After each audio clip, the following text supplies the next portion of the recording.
And ladies and gentlemen, just to finish off with another little bit of tennis news, of course, later this year we'll have the 6 tennis courts reopening at the old Milton Tennis Centre.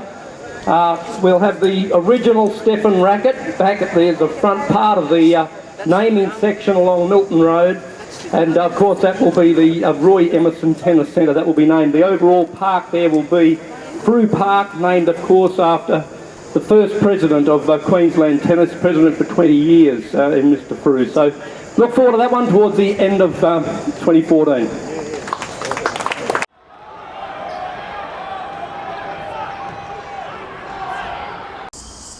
Here we have an old Brisbane tram from the good old days, and the way everyone got to Milton, and you would get up to more than 20,000 people a day for Davis Cup or the Australian Open when it was held at Milton Tennis Courts at Frew Park.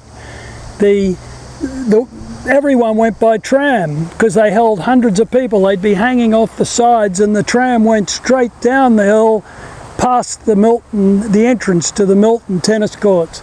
And it was so popular, you can see that the trams even had their own sign in the roll around destinations for Milton Tennis Courts.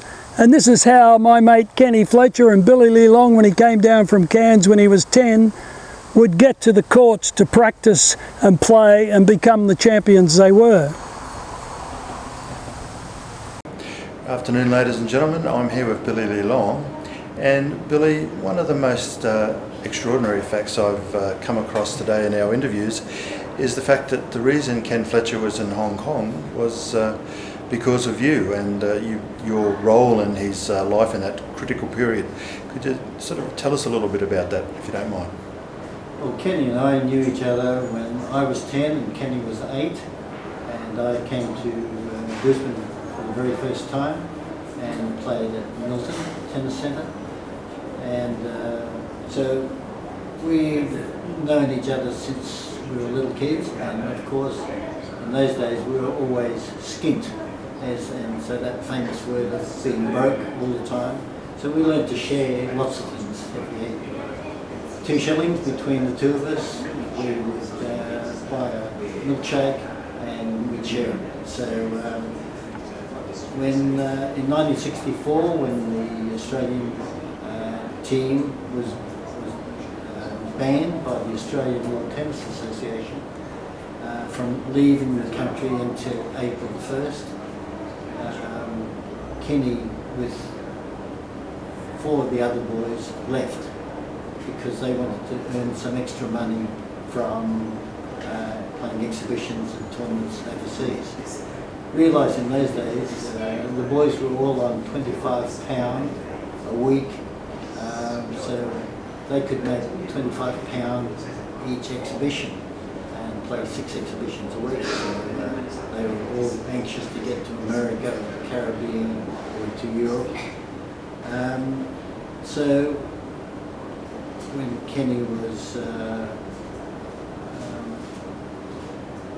disbanded from the team, along with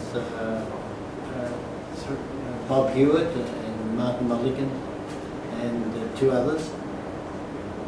Kenny, as always, would ring me up and say, "Billy, I'm skint." And so at that time I was the Asia Pacific marketing manager for Sporting Goods based in Hong Kong. An American company supplied mansion, chauffeur, gardeners, armour, servants. And so I said, "Kenny, I've got all this up here. Come up here, you can live for free. I'll introduce you to all of the great, the wealthy families here, and you can coach their kids tennis." And so Kenny said, "I'm on my way." He said, "The only trouble is I don't have any money to get there." I said, "I'll send you a ticket." And he arrived in '64. He didn't know that what Hong Kong was like, because in '63, after Wimbledon and after the US Open, he did come and stay with me, and I had my mum and dad up there. And I remember I have a photograph that you'll see.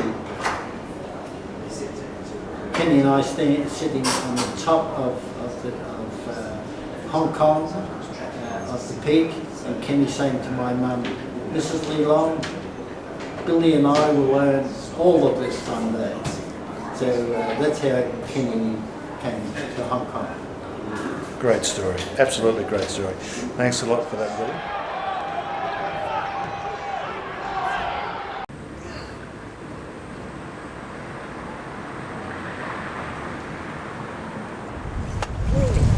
Hello, I'm Hugh Lunn. Welcome to the Frew Park YouTube channel. And I've just got something to show you, the only one left. Every lamppost at every tram stop in Brisbane was painted exactly like this, starting about here with the white, finishing here, 2 red stripes, the number of the tram stop, and to tell the public how to get a tram, hail trams here.